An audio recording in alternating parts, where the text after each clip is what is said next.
The bottom line is they were here because we were there. What's not understood today, even more so than it was in the earlier days, is that if you look at Haiti, the Guatemalans, the Salvadorans, the Cubans, the Venezuelans, why is it that all of these poor, impoverished, working people, why are they taking these enormous risks and leaving to go on this perilous, insecure route and risk everything?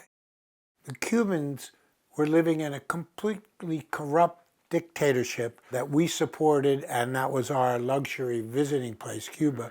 And then the revolution took over, and we've essentially sanctioned that more rigidly than any country in the world.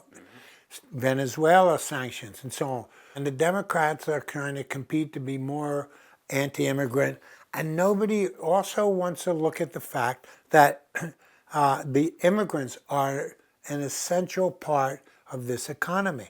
If the immigrant workers in California and other places, and Florida and other, stop working tomorrow, everybody would starve to death.